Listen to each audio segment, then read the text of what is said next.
Yo, what is up guys? Delboy here, aka Blue Collar Sports TV. Hopefully you guys are doing well. If you're new here, smash that like, hit subscribe, all of that good stuff.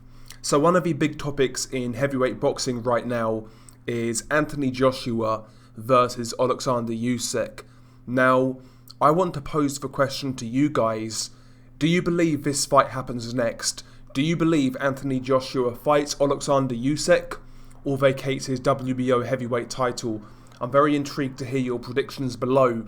Me personally, I think it's up in the air. Eddie Hearn has been delivering some red flags in regards to this fight. Saying that if it goes to purse bids, they will vacate. And if Oleksandr Usyk is too hard to deal with, they'll move on and vacate the title and go another route. The other names that Eddie Hearn mentioned were the Dillian Whyte rematch, the third fight with Andy Ruiz, and he also threw Luis Ortiz into the mix as well. So these are the alternative names to Oleksandr Usyk. And I have to be honest, I would rather see Usyk versus Joshua than any one of those fights. I'm not all that intrigued by a Dillian Whyte rematch. Andy Ruiz, where do we even start with that one? First and foremost, the second fight with Joshua, he turned up like an absolute slob, didn't train, and fought a terrible fight, basically lost every single round. And obviously in his comeback fight against a shot Chris Arreola, he lost a few rounds and he got dropped. All in all, he looked pretty terrible in that fight. So the Andy Ruiz third fight holds no interest to me. As for Luis Ortiz, I think Luis Ortiz obviously is a good fighter, but how old's that guy now? 41, 42? Been knocked out by Wilder twice. That's another fight I'm just not interested in. I'd rather see Luis Ortiz fight Andy Ruiz. I think that fight makes sense for both guys right now. But Joshua versus Ortiz doesn't really hold any interest for me personally. So when it comes to the alternative names to Oleksandr Usyk, none of these fights really get me all that excited, to tell you the truth. Whereas Oleksandr Usyk, for me, brings some interesting dynamics and skills to the table. I think it's a very risky fight, and ultimately I see it as a legacy fight for both fighters, not only Oleksandr Usyk, but also Anthony Joshua. Obviously from Usyk's perspective, one of the greatest cruiserweights of all time, if not the greatest, moving up to heavyweight. What can he do in the division? Can he beat a real top guy like Anthony Joshua, a guy who's got the size, the reach, the power advantage? Can he beat a Joshua? If he were to do so, obviously that would be a massive win. And as for Joshua, for me, Oleksandr Usyk would be Joshua's second best win after Vladimir Klitschko. As I say, Usyk, arguably the greatest cruiserweight of all time, Olympic gold medalist, all-round a great fighter, unbeaten, and if Joshua were to be the first guy to beat Usyk, it's a great win. There's no doubt about that. So, all in all, I see this as a legacy fight for both guys. I think it's an intriguing fight for a number of reasons. And, obviously now Joshua Fury's not happening. I think Usyk is the very next best available name for Anthony Joshua. So, I'm all on board with this fight. It's the fight I want to see the most. And no matter who wins, despite there's no fuckery, they get full credit from me. So all in all, I'm really on board with this fight. It would get me super excited, and I honestly hope it happens. And, I'm not going to make predictions because I said that with Fury Joshua. I thought it would happen, but obviously that's no longer the case. Is this fight going to happen? I hope so, but we shall see.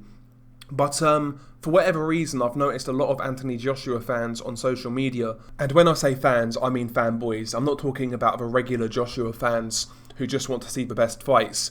But I've seen a lot of fanboys basically give Anthony Joshua a green light if he were to vacate his title, basically allowing him to do what he wants and duck his mandatory in Oleksandr Usyk, which goes against what we've been sold about Anthony Joshua essentially ever since he turned pro.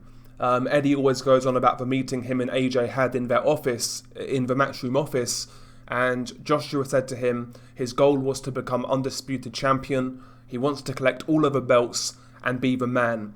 And that whole narrative has been parroted for years now when it comes to Anthony Joshua. For example, previously Anthony Joshua has had a couple of mandatory opponents that fight fans weren't all that excited for, like Kubrat Pulev, like Carlos Takam. And by the way, I had no problem with these fights because they were mandatories, and that's how Joshua always sold himself, as a guy who wanted all of the belts and would basically fulfill all his obligations to remain champion with that organisation. So I never had any problems with these fights when other people did, right? But, you know, the promotional team behind Joshua, they basically, I don't want to say excused those fights, but they basically justified those fights by saying, well, these are mandatories, we have to take these fights or Joshua will get stripped. He wants to become undisputed. That was one of the justifications for Joshua fighting Pulev, an old Pulev, and Carlos Takam. And again, I personally accepted that due to how Joshua was always selling himself as the man who would defend his titles, blah, blah, blah. But skip forward to June 2021, Eddie Hearn's out here putting red flags on the potential fight with Oleksandr Usyk, the WBO mandatory. He's out here saying that if Usyk doesn't agree and this fight goes to purse bids, then Anthony Joshua will vacate the WBO heavyweight title. I mean, you can't use mandatory statuses to justify certain fights, and then on the flip side, use a mandatory status as an excuse to avoid a certain fight or a certain opponent, you know? I mean, listen, Eddie's out here saying if they cannot negotiate with Usyk and it goes to purse bids, we're going to vacate. Well, if you can't negotiate, that's what purse bids are for, right?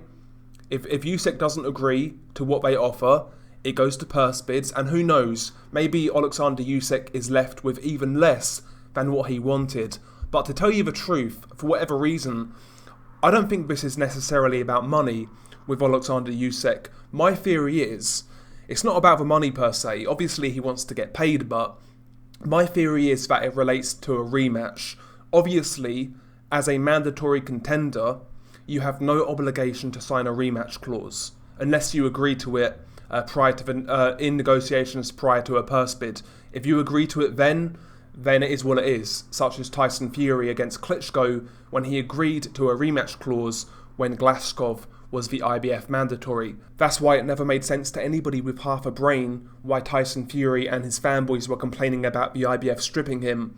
Spoiler alert, you do not have to sign a rematch clause when you're a mandatory contender. Tyson Fury did that and as a result got stripped because he could not fulfill the IBF Mando obligation due to the rematch clause.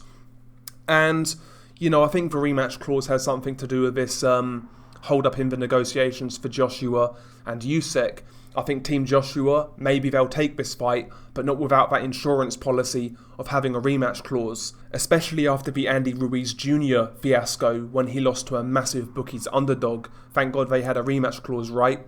And yeah, they know Oleksandr Usyk is a dangerous fighter, and they know that it's in their best interest to have certain insurance policies in the contract. Now, if Oleksandr Usyk doesn't agree to those terms, then, you know, the fight might go to purse bids, and according to Eddie Hearn, if that does happen, they will vacate that title. And I hate to tell you, but, you know, I hate to tell the Anthony Joshua sycophants, but if that is the case, and that does transpire that way, then it's a duck. There's no way you can paint it otherwise. For a guy who's been sold on being a model champion who defends against his Mandos, fulfills his obligations, and then to duck Usyk, it's a terrible look, and there's no way to really spin it, as far as I'm concerned. And I don't get the vitriol that Oleksandr Usyk is receiving for, number one, chasing his mandatory shot, but number two, maybe not willing to roll over in the negotiations. I don't get why there's so much vitriol for Oleksandr Usyk looking out for his best interests, if that's the case. I don't get why these Joshua sycophants are so mad by that. You know, they've been sitting here telling us that, oh, Usyk's no threat, he's too small, he looked terrible against Chaz Witherspoon, went life and death with Chisora. If you feel that way, what's there to be scared of? Why wouldn't you push this fight? Usyk's got a great name, he's great name value. If you think Joshua walks through this guy, you should be pushing this fight because it's a great name on his resume. If you think Joshua wins no problem, you guys should really be pushing it. But you say one thing, but the way you act and how you respond to this certain fight tells me different. Maybe you're not as confident for Joshua as you really let on. And another thing, yeah, I've heard people say, oh, the people who are asking for this fight, if Joshua wins, you best give Joshua credit. Well, that's not going to be a problem on my end. If Joshua were to fight Usyk and beat him, he gets full credit from my end. But on the flip side, these Joshua sycophants, the guys who are out here saying Usyk's too small for heavyweight, looked terrible against Chaz Witherspoon, went life and death with Chisora. If Joshua beats him, I expect you guys to give Joshua very little credit for a guy who went life and death with Chaz Witherspoon. Stay consistent, that's all I'll say. Stay consistent. You can't sit here on one hand and say Usyk ain't shit in the heavyweight division, doesn't deserve a title shot, but then if a fight happens and Joshua wins, then turn around and give Joshua all the credit in the world. Doesn't work like that. Doesn't work like that. If this fight happens, whoever wins gets full credit from me, unless it's like a flat out robbery, of course. But barring that, it's a great fight. I want to see this fight, but there again, I'm a boxing fan. I want to see the best fights possible.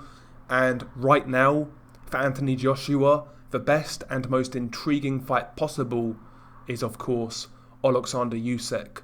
Not a guy who got dropped by a 40-year-old Chris Arreola and went life and death. That's life and death, by the way. Not Dillian Whyte, who got levelled by a shot Povetkin. No, we want to see Oleksandr Usyk. Most boxing fans do. The sycophants, maybe not. But us boxing fans, of course we do. There's nothing wrong with pushing this fight. You know, it's a great fight. It's a brilliant fight. Gets me excited. I can only speak for myself, to be honest, but I think it's a great fight. It's a fight I've been intrigued about for quite some time. Stylistically, Oleksandr Usyk poses problems that Joshua has never faced before, and vice versa. Physically, Joshua has certain dimensions, certain attributes that Oleksandr Usyk hasn't seen in the pro ring before. So, listen man, it's a great fight, and it's a fight in which I want to see a lot.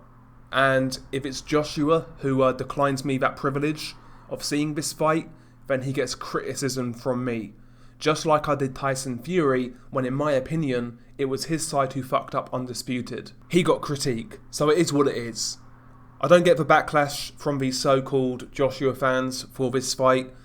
I think really what they're doing is, just in case Joshua does vacate, they're really trying to build in some lame excuses, just in case that does happen. But I'm remaining hopeful that this fight does indeed happen, and we get a great fight at the end of it. So, share your thoughts below.